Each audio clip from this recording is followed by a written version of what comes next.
Bonjour Yana. Bonjour. Donc Yana Raymond, Oui, voilà, on est chez toi, oui, dans ton univers.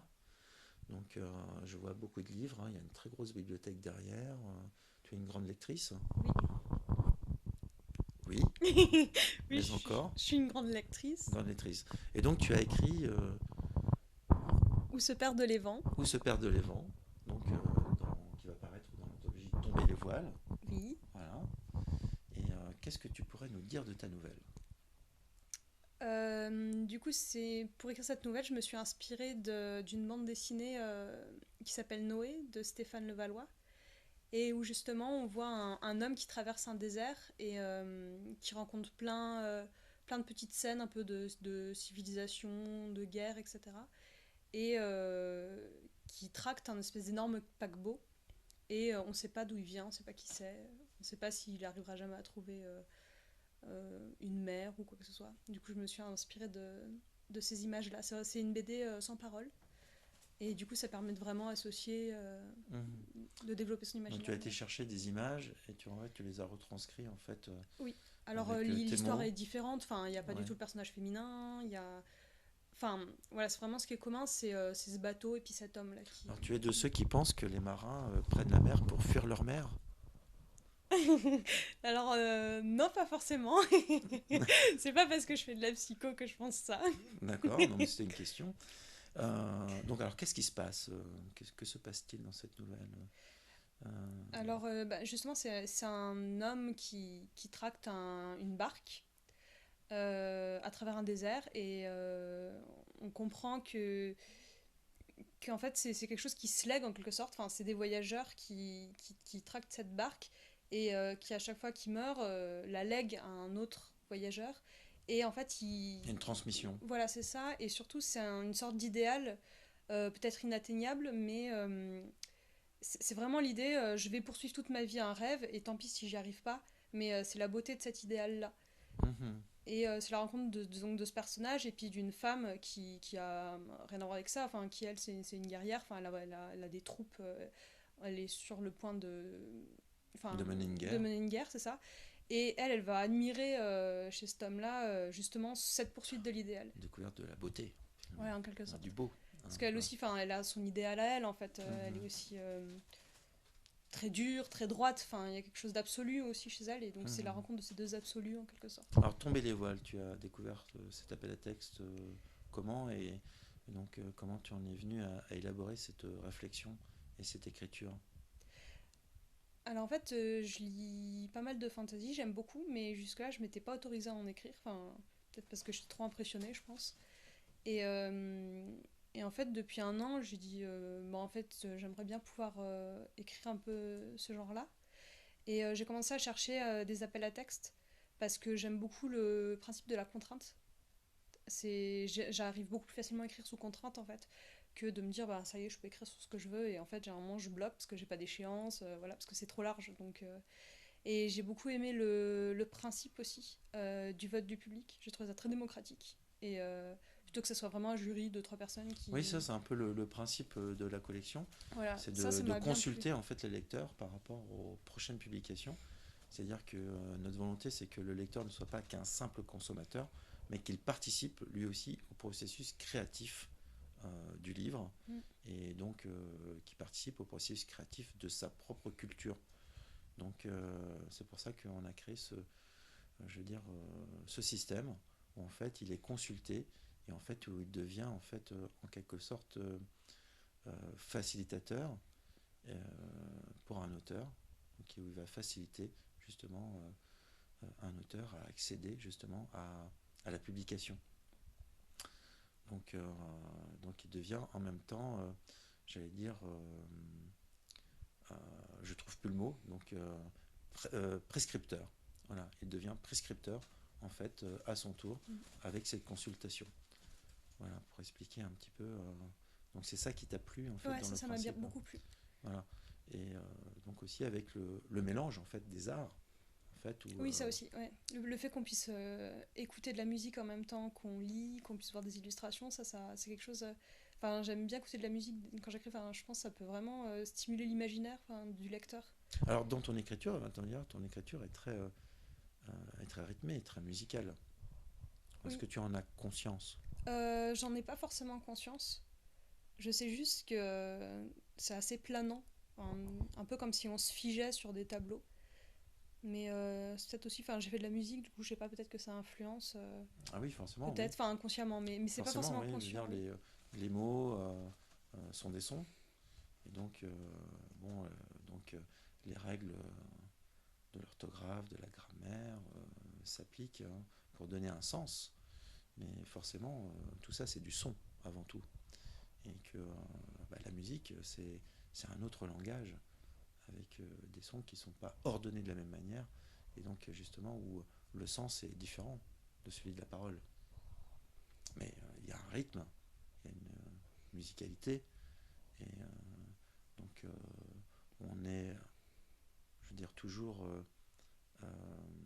On perçoit justement ce son constamment. Le rythme, ça par contre j'en ai peut-être plus, enfin je sais que je travaille sur le rythme des phrases et des mots, mais plus que la sonorité elle-même, enfin je pense que je le fais, mais sans forcément que ça soit vraiment un travail conscient. Mhm. Ah oui, parce qu'on a tous un peu cette musique intérieure qui fait que même notre pensée, on la rythme dans notre quotidien. Mm. Je veux dire, même si ces pensées sont souvent des automatismes, donc et des réflexes, mais en tout cas, donc elles rythment nos journées. Alors, qu'est-ce que tu ajouterais d'autre, donc justement par rapport à cet appel à texte, je veux dire, qu'est-ce qui t'a séduit, parce que finalement il y a beaucoup d'appels à texte. Donc, qu'est-ce qui t'a amené à te dire, je vais écrire pour celui-là et pas pour un autre? Euh, mais en fait j'ai aussi écrit pour d'autres. Ah. C'est- mais enfin le thème il m'a, enfin je crois que j'ai vu assez vite cette image en fait Mhm. enfin voilà de cet homme là. Et bah voilà, le principe, comme je disais tout à l'heure, de vote. Je crois que c'est vraiment les deux choses qui m'intéressaient vraiment bien. D'accord. Et je veux dire, si tu gagnes le prix Mi-saison 2018, euh, quel est ton projet en fait littéraire? Est-ce que ça va aller vers le roman, vers le recueil de nouvelles, vers euh, plusieurs novellas, je veux dire, est-ce que tu as déjà commencé à y réfléchir? Alors moi, je sais que je suis très attirée par la nouvelle. C'est vraiment une forme qui me convient bien. Parce que justement, je crois que ça correspond bien à des sortes de tableaux. Comme je disais, j'aime bien faire des sortes de tableaux. Après, écrire un roman, ça c'est un de mes grands rêves que j'aimerais Mhm. bien pouvoir réaliser un jour. Et je trouve du coup cette nouvelle c'est un peu une matrice. Je pense qu'on peut tirer plusieurs fils à développer dans plusieurs directions parce que comme cet homme c'est une sorte de désert qui a recouvert un peu des civilisations. On pourrait très bien tirer les fils de différentes Mhm. civilisations justement qui croisent. Et surtout pour moi ce qui est important c'est les personnages féminins, présenter des personnages féminins forts et qui sont pas assujettis à leur physique ou à leurs sentiments. C'est ça, veut dire que dans ta nouvelle, en fait, tu élabores une espèce de voie de communication, comme aurait pu être la route de la soie, où finalement, à travers un commerce, en fait, c'est les cultures qui voyagent, les langues qui voyagent, les hommes qui voyagent, et ces hommes croisent des femmes sur le bord de la route, Un petit peu, ouais. et puis que finalement, ils ont besoin un peu aussi, ces peuples et ces tribus et ces cultures que ces hommes traversent ont besoin d'un petit peu de ses gènes à lui. Euh... J'ai pas très bien compris. Bah, C'était très très beau, hein, mais je me suis en laissée emporter fait, par la musique justement. oui, oui. En fait, ce que je disais, c'était que, justement, tu parlais donc d'un parcours en fait où ton héros croise des civilisations, des cultures, des tribus. En fait, qu'il y avait cette notion de route de la soie, Oui, tu j'ai vois. entendu. En fait, tu vois, où soie, je veux dire, on peut le voir sur plusieurs sens. Hein, je veux dire, c'est voilà. Mais en tout cas, il va de l'avant, justement, où il travaille derrière lui son passé, donc ce qu'il a été, et que finalement, à travers sa rencontre, ça donne lieu à des échanges commerciaux, des échanges culturels, mais aussi des échanges de gènes, Oui, parce qu'il va croiser des femmes sur sa route. oui. Après, c'est pas vraiment du voyage initiatique. Parce que mes personnages sont assez figés en fait quand même dans Mhm. comment dire ils ont un but enfin Ils sont pas psychorigides, hein. non non mais il y a pas vraiment enfin ça raconte pas une Oui. évolution justement parce qu'il Mhm. y a un parcours avec des obstacles etc. Mhm. C'est vraiment l'idée oui d'une scène qu'on fige et on voit à Mhm. ce moment-là en fait quelle est la réalité quel est l'état Oui, c'est d'esprit vrai que voilà. dans ta nouvelle, il y a beaucoup de poésie, hein. J'ai beaucoup aimé justement cette poésie de l'instant, de l'immanence en fait, où bah, l'être se découvre petit à petit, je veux dire, au fur et à mesure en fait, où il fait des pas en fait vers cet inconnu et cet indéterminé. Oui tout à fait. Voilà. Donc, bah, Johanna, qu'est-ce que tu aimerais dire aux lecteurs alors? Est-ce qu'il y a quelque chose que tu aimerais leur dire? euh, je sais pas. Bah, votez pour toi. Qui vote pour toi? Ah ben non, je peux pas dire ça. Enfin, Ah bon, tu peux pas dire ça? ben non, parce qu'il y a, enfin Pourquoi? toutes les, enfin, j'ai pas encore fini toutes les nouvelles, mais elles sont toutes Ah, bien, quoi. Enfin celles que j'ai lues en tout cas, donc voilà. Donc je peux pas dire votez pour moi. d'accord. Tu as lu des nouvelles qui t'ont plu alors Oui, dans... oui. Voilà, tu as commencé la lecture, hein. Le livre n'est pas encore sorti, mais donc On va reprendre. Ouais. il a déjà trouvé des lecteurs. Oui, Ouais. Et, bon bah donc tu es contente de te retrouver avec donc cette sélection d'auteurs et de nouvelles. oui. Et je suis très Voilà. contente que, ben, qu'on puisse me lire, quoi. Enfin, voilà, ça me fait Ah très bah plaisir. oui, c'est fait pour ça, hein, Voilà, et en même d'être, temps. ouais.